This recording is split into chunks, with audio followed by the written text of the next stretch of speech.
Hello students, this is Mansi Arora from ST College of Commerce and we are continuing our topic management by objectives. In previous session, we have finished the meaning of management by objective. Management by objective किसको बोलते हैं ये हमने इससे previous video में अपना जो है कंप्लीट किया था उसका मीनिंग। तो मैनेजमेंट थोड़ा सा उसका एक हम अभी रिवीजन कर लेते हैं। मैनेजमेंट बाय ऑब्जेक्टिव क्या है? एक स्ट्रेटेजिक अप्रोच होती है जो एनहेंस करती है, जो एनहेंस करने के लिए परफॉर्मेंस लेवल को ऑर्गेनाइजेशन के उसको ये जो गोल है ऑर्गेनाइजेशन को उसको डिफाइन करता है, कन्वे करता है बाय द मैनेजमेंट मेंबर्स। ठीक है, एक जो एक इंडिविजुअल पार्ट पे और एक ऑर्गेनाइजेशनल पार्ट पे हम कितना परफॉर्मेंस लेवल को अपग्रेड कर सकते हैं, कितना अच्छे से किसी भी ऑब्जेक्टिव को सेट करके उसको हम ऑब्टेन कर सकते हैं, इसके बारे में इसमें मेनली ये उस चीज़ पे जो अचीव है हमारे ऑब्जेक्टिव उस पे बेस्ड होता है। ठीक है, जैसे मैनेजमेंट है, हम ट्रेडिशनल अगर टर्म पढ़ेंगे मैनेजमेंट तो क्या होता है? मैनेजमेंट चीज़ों को अरेंज करना, ऑर्गेनाइज करना। ठीक है, कोई भी रिसोर्सेज अगर चाहिए, कोई भी फाइनेंस चाहिए, ह्यूमन रिसोर्स चाहिए तो उसको अरेंज करना, फाइनेंस चाहिए या फिर ह्यूमन रिसोर्स चाहिए, रिक्रूटमेंट करना, ये सारी चीज़ें उसमें इन्वॉल्व होती हैं कि कैसे हमें अपने जो ऑर्गेनाइजेशनल वर्क हैं, टास्क हैं, उसको कंप्लीट करने के लिए कैसे हम चीज़ों को अरेंज करते हैं। अब ये आता है आपका एक specific term management by objective. यहाँ पे हमें वो सब चीज़ें अरेंज करने के लिए, वो जो मैनेजमेंट बाय ऑब्जेक्टिव है उसको ऑब्टेन करने के लिए जो डिफरेंट डिफरेंट टास्क करनी होती है, उसको हम जब ऑब्जेक्टिव लेकर, डिफरेंट डिफरेंट ऑब्जेक्टिव लेकर जब हम इन ऑल एक जो ऑब्जेक्टिव को सेट करके, ठीक है, different different responsibilities, different different task हमारे एम्प्लॉय लेवल पे दी जाती हैं। हर किसी को अलग अलग वर्क दिया जाता है, जो हर किसी को अपनी रिस्पॉन्सिबिलिटी, अपनी जो अथॉरिटीज़ हैं उन सब का पता चलता है। एक म्यूचुअल एक कंसर्न के साथ जब वर्क किया जाता है, म्यूचुअली जब by the subordinates and superior जो वर्क किया जाता है उसको to obtain some goal, to obtain some objective, उसको मैनेजमेंट बाय ऑब्जेक्टिव कहते हैं। ठीक है, मेनली क्या है ये? एक मॉनिटरिंग करने की, इवेल्युएट करने की परफॉर्मेंस और प्रोग्रेस ऑफ एम्प्लॉयज़। ठीक है, अगेंस्ट द एस्टेब्लिश जो हमने ऑब्जेक्टिव सर्टेन किए हुए हैं उनके उनके अगेंस्ट क्या उनकी वैल्यूएशन है, क्या उनको उनकी परफॉर्मेंस है, उसको बेसिकली देखना। तो एम्प्लॉय क्या है इसमें इन्वॉल्व होते हैं सेटिंग करने में, गोल्स को डिसाइड करने में, कोर्स ऑफ एक्शन को, they are more likely to fulfil their obligations. ठीक है, उसमें क्या था कि सुपीरियर्स ने जो भी आपको गोल्स हैं, गोल सेट करना, जो मेनली जो स्ट्रैटेजीज हैं वो कौन बनाता है? सुपीरियर्स बनाते हैं। यहाँ पे एक चीज़ डिफरेंट होती है कि म्यूचुअल कंसर्न से सारा वर्क होता है। मैनेजमेंट बाय ऑब्जेक्टिव में जो मेनली जो एक पार्ट है उसका म्यूचुअल कंसर्न। ठीक है, तो ये यहाँ पे इवेल्युएशन और उसके बाद जो रिस्पॉन्सिबिलिटीज़, रोल जिसको दिए गए हैं उसको इवेल्युएट करा जाता है, मॉनिटर करा जाता है कि कैसे कैसे हम उस ऑब्जेक्टिव तक पहुँच रहे हैं। ठीक है, हम ऑब्जेक्टिव कहाँ तक उसको हम अचीव कर चुके हैं। और वो हर कोई अपनी जो परफॉर्मेंस होती है, परफॉर्मेंस लेवल दिखाने का एक अच्छा एक फॉर्म होता है ये मैनेजमेंट बाय ऑब्जेक्टिव के थ्रू। हर कोई अपनी जो उसको ड्यूटी मिली है, जो उसको रोल मिला है, उसको कितने अच्छे से वो कर रहा है, वो सब दिखा सकता है। तो ये एक बहुत अच्छा मैनेज, जब हम ऑब्जेक्टिव सेट कर लेते हैं, डिफरेंट वर्क डिस्ट्रीब्यूट कर देते हैं अमंग वेरियस एम्प्लॉयज़ या जो भी वर्क टीम है हमारी, तो वो एक ज़्यादा अच्छे से, एक अच्छे कंसर्न्ड वे में हम उसको ऑब्टेन कर पाते हैं। ठीक है, तो अब स्टेप्स पढ़ते हैं हम इसके। What are the steps in management by objective? तो पहला स्टेप हमारा क्या आता है? Define organisational goals. सबसे पहला है ऑर्गेनाइजेशनल गोल को डिफाइन करना। पहले तो हमें यही पता होगा कि हमारे गोल्स क्या हैं। ठीक है, जो एक सबसे पहला ऑब्जेक्टिव क्या होता है कि सक्सेस के लिए किसी भी कंपनी के वो कुछ गोल्स को ऑब्टेन कर, मतलब अपने अडॉप्ट करता है। ठीक है, अपने ऑर्गेनाइजेशन के लिए। तो उसके लिए वैरायटी ऑफ पर्पसेस उसको सर्व करनी होती हैं, डिफरेंट डिफरेंट वर्क हैं जो उसको पूरे करने होते हैं। तो उसके लिए वो अलग अलग ऑब्जेक्टिव सेट करता है कि फॉर एग्जांपल देखो, हमें अपनी सेल्स बढ़ानी है, हमें अपनी सेल्स बढ़ानी है, ये हमारा ऑर्गेनाइजेशनल गोल हुआ कि हमें अपनी सेल को रेज करना है। ठीक है, हमें अपनी सेल को बढ़ाना है या हमें अपनी कॉस्टिंग को लो करना है, ये हमारा क्या हुआ? ऑर्गेनाइजेशनल ऑब्जेक्टिव है ये हमारा। अब मैनेजमेंट बाय ऑब्जेक्टिव क्या होगा? अब इसमें मैनेजमेंट बाय ऑब्जेक्टिव अगर हम पढ़ें, हमें अपनी सेल को 5% या 10% up to 1 year, up to next year, up to इतना मंथ्स हमें उसको रेज करना है। तो ये क्या हुआ? मैनेजमेंट बाय ऑब्जेक्टिव कि हमें इतने टाइम में, एक सर्टेन पीरियड में, एक हमें ऑब्जेक्टिव मिला है कि हमें इतने टाइम में इसको कंप्लीट करना है। तो वो तो हुआ ट्रेडिशनल मैनेजमेंट का पार्ट कि हमें सेल्स को बढ़ाना है।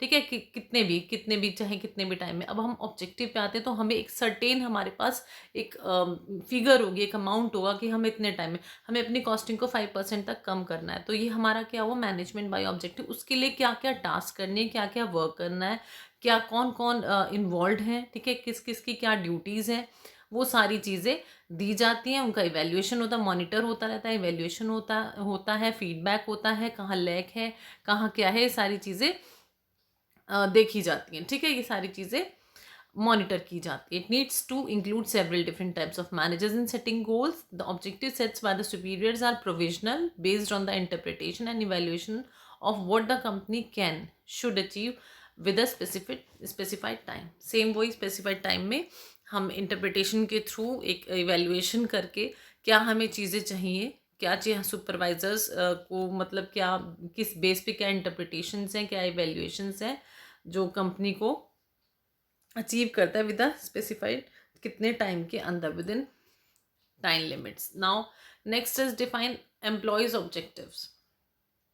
सेकेंड नंबर है एम्प्लॉयज़ जो हैं हमारे, उनके ऑब्जेक्टिव्स क्या हैं। ठीक है, ब्रीफ एक जो एम्प्लॉयज़ है, once the employees are brief about the general objective plan क्या है, स्ट्रेटजीज क्या है to follow, the manager can start working with their subordinate on establishing their personal objectives. ठीक है, उनके ऑब्जेक्टिव्स उनको क्या मिले, उसके थ्रू उसके जो उसका जो एक वर्क है, उसके जो एक उसमें उसके फ्लो में हर अपने अपने वर्क करने लगते हैं। This will be a one on one discussion where the subordinates will let the managers know about their target. ठीक है, क्या उनके टारगेट्स हैं, which goals they can accomplish within a specific time and what with what resources, क्या resources होंगे, कितना time होगा जब वो अपने टारगेट्स को कंप्लीट कर लेंगे सबऑर्डिनेट्स। ठीक है, वन ऑन वन जो एक डिस्कशन है उस पर चलता है।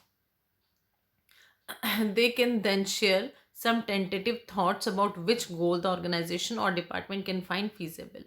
देखो इसमें क्या है, द एम्प्लॉयज़ को जब अपने जनरल ऑब्जेक्टिव दे दिए जाते हैं through the plans and strategies जो है उनको फॉलो करनी है, जब वो स्टार्ट कर देते हैं सबऑर्डिनेट अपना काम करना, तो एक जो डिस्कशन है वो सबऑर्डिनेट्स का चलता है मैनेजर्स के साथ कि क्या उनके टारगेट हैं, कैसे वो गोल को अकॉम्प्लिश करेंगे एक स्पेसिफिक टाइम पीरियड में, विद कितने रिसोर्सेज अवेलेबल उनको चाहिए, कितने रिसोर्सेज उनको रिक्वायर्ड होंगे।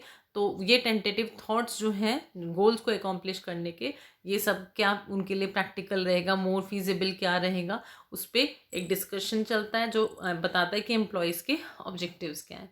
Continuous monitoring performance and progress, continuous उसके ऊपर मॉनिटर होता है परफॉर्मेंस पे and progress. Though the management by objective approach is necessary for increasing the effectiveness of managers, it is equally essential of monitoring the performance and progress of each employee in the organization। Each and every जो employee है वो उसमें contribute करता है, management जो हमारा जो गोल है उसको अकॉम्प्लिश करने में।